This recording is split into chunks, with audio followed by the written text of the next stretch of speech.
Good evening. Howdy. What's on the menu tonight? I am going to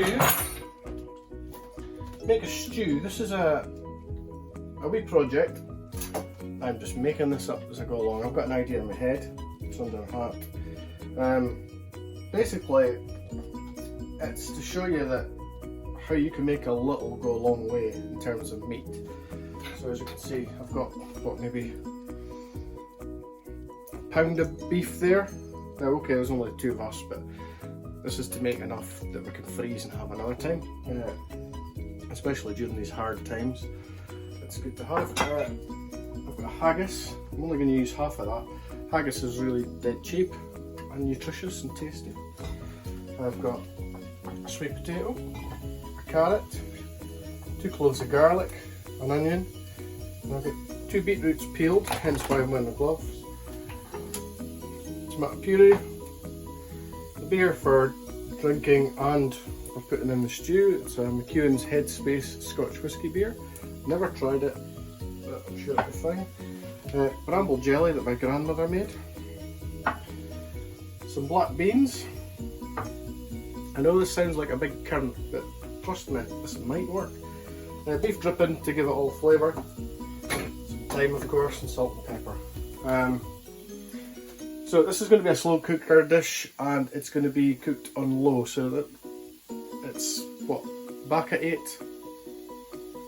About 8:30. It's 8:30 at night. I'm going to have this tomorrow night. So if you wanted to have it quicker, obviously you cook it on a higher heat, or you could just casserole it or in the oven or stew it on top of the stove. I'm just doing it the slow way. So first thing I need to do is make some room and open my beer.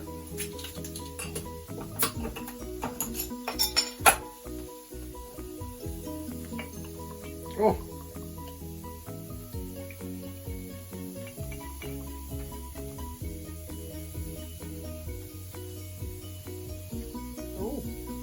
so I'll leave about a, I don't know, a wine glass full.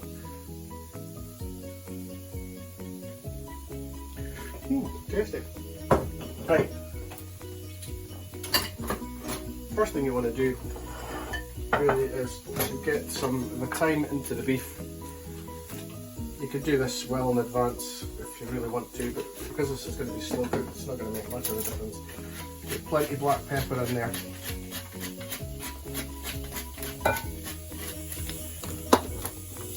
And some salt. So season the beef before we brown it. We've got a pan on a high heat. I know people do slow cooker meals and they just chuck everything in, but you're going to get more flavour if you brown everything first, or at least like flavour in the beef. So we put that to one side, and the next thing we need to do is chop up our veg. So you want nice chunky onions. I'm actually going to keep them in wedges, so I've still got the stalk of the onion in, as you can see. And that, better pause that then. So we had a little mishap there. The cat knocked a glass off the corner of the sofa. So as you can see, this is the reason for wearing the gloves. So the beetroot, cut it in half, cut it in quarters, and into fairly big chunks.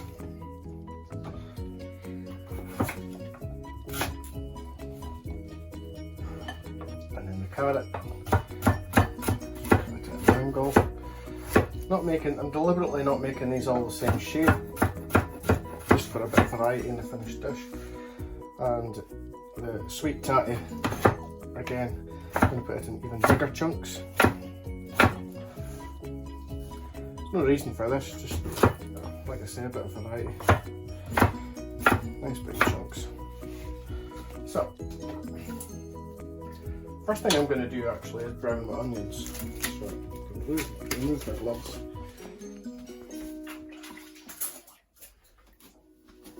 I've got this pan sizzling hot. The reason for the beef dripping is it gives a nice flavour, and it's got a higher smoking point.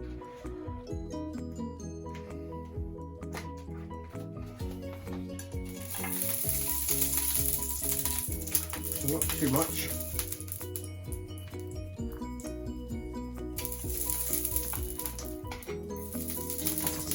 I'm just going to place the onions in here on the sides. Right, so once your onions are in the pan, good bit of salt, shade bit of pepper. I want to cook these, cook them until they get a nice colour on either side, and we're going to put them in the bottom of the stew. And yeah, just going to enjoy this while we do that.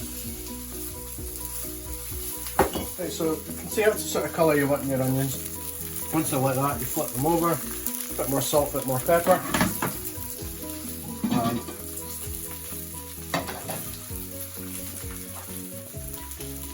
You can gently put them in, but you know, this is for ease of cooking. We're just tipping it in and just line the bottom there, and hopefully, maybe not, hopefully, because the onions are the ones closest to the element, they'll break down and should caramelise a bit more and be a little bit sweeter. So the next thing you want to get in is your root veg. So a little bit more beef dripping, but more than what we had in for the onions, because you want to protect them a little bit more. So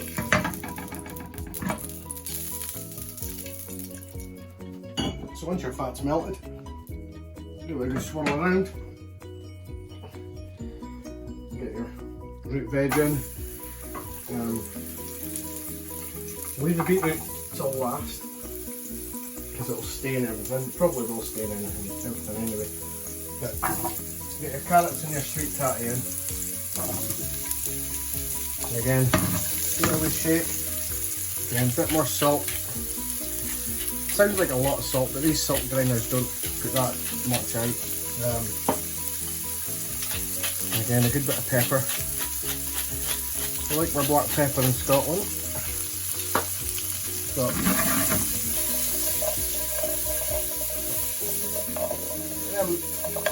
lightly coloured in the fat, and let them roast in that pan a little bit. The reason for this is that when you roast vegetables, they get that little bit sweeter. You could put them straight in there and they'll taste nice, but if you put them in a pan and roast them before you add them into a stew, it makes a big difference. So that's going to take another 5 minutes or so. So we'll drink more of this. Right, so once you've got a good bit of colour, not too much on your root veg, I had my 3 cloves of garlic there, so I'm just going to a wee slice up, put them over, and then we're going to add the beetroot. Beetroot's got a lot more sugar in it than carrots and sweet potato, so if you were to switch off the fanning, if you were to put that in from the start, it would burn a bit more, it would caramelise, and chances are it would be bitter. Bitter. And autumnal colours. So, yeah. So, beetroot's a very underused vegetable. Most people just tend to pickle it or roast it and serve it with goat cheese, which is nice. Gonna give that another 2-3 minutes, not long, and chuck it in the slow cooker. And once I've done that, get the pan up really hot, and we'll get the beef in. Might have to pour another beer though. So I'm not on the next beer yet.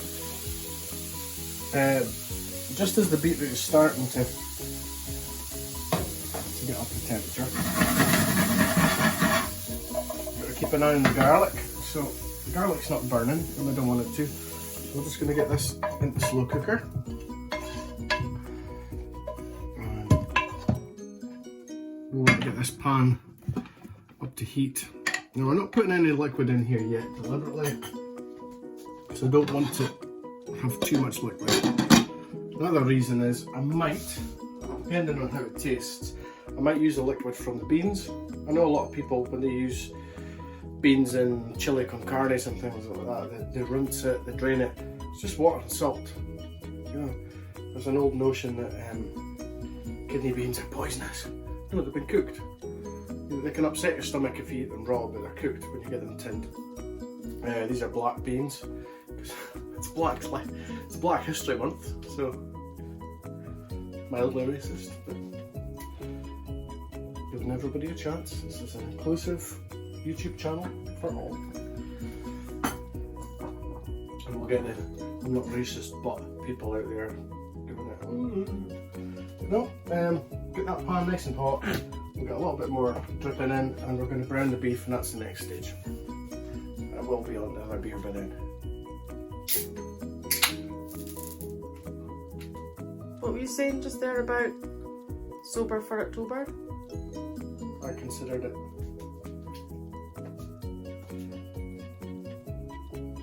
I failed. I've got a couple of pals that are doing it. Isaac McKinnon's raising money for mental health, I think it is, SAMH, and Stephen Russell's raising money as well. I can't remember who for. I'm really sorry guys, but best of luck with that. I know how difficult it is. I did a sober challenge for myself back in 2004. I went from the 2nd of January up until the day of my cousin's funeral at the end of April. And that was not through choice that I was drinking. Well, it was. Somebody bought me a drink, I refused and they weren't happy. But that was 100 and something days. Best advice I can give, don't think about it. I managed easy. I still went to the pub and just drank juice. I annoyed my landlady at the time. But no, you don't need alcohol to enjoy yourself. Just no good story starts with sobriety and I'm afraid. But anyway, I'm drinking Wit or Vit wheat beer. It's a Belgian style white beer, so I imagine it could be Vit. It's from the Nevis Brewery in Lochaber. They're changing their name because apparently there's a Nevis Brewery in Japan, despite this brewery being at the foot of Ben fucking Nevis, and it's copyright infringement. Anyway, I'm going to crack on with this. So again, a wee bit more beef dripping. Probably think this is a lot, it's really not. And usually I would say to do this in batches, but today's not a usual day. So probably enough. Get that in, get nice and brown on all sides. Get it in the slow cooker. Now, I hope you can hear me because I'm speaking over this. It is a bit smoky in this tiny little kitchen. So, you know, you've got to multitask when you're cooking. And anybody that says a guy can't multitask has never watched a guy watch porn on a laptop balancing on his knees while doing the old five nipple shuffle. I don't have a laptop. Right, so while you're doing that, drain the beans into a container that you can save the liquor, because like I say, it's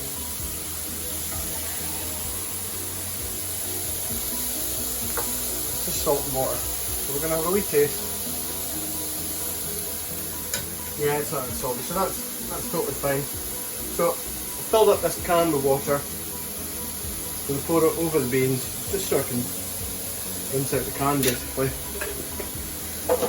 And hopefully that should be enough, including the beer. And also while I'm doing this, I'm going to prep the haggis now. I'm going to use half of this haggis because I'm going to do some of them with it tomorrow.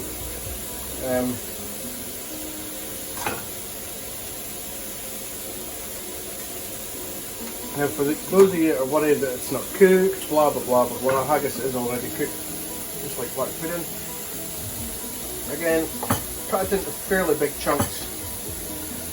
Now I'm hoping, could be wrong, but I'm hoping that the oatmeal in this haggis is going to thicken up my sauce. There you go, well that's helped with that. So that's a good colour on there. Gonna get my beer in. And that'll deglaze the pan. A little bit of tomato puree for flavour. Probably about a tablespoon, I would say. And last of my grand bramble jelly. And probably about a dessert spoon of that. Oh.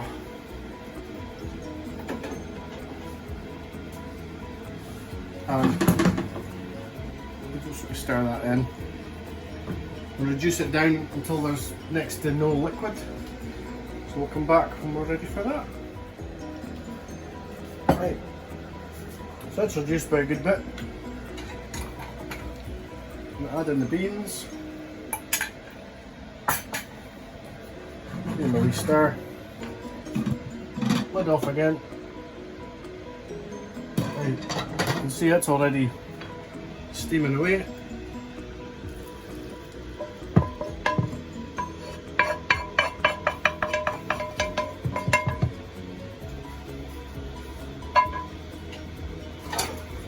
Let's put it in there.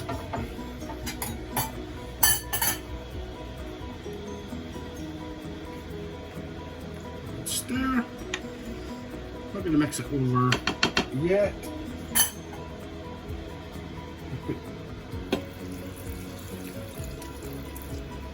The liquor from the tin. I'm just going to dot the haggis on the top. Now it doesn't matter if this haggis breaks up. It's going to flavour the stew.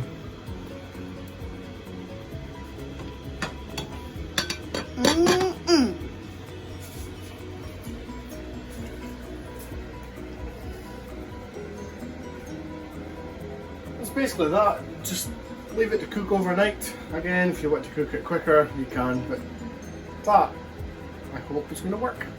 Sure it will. See you tomorrow.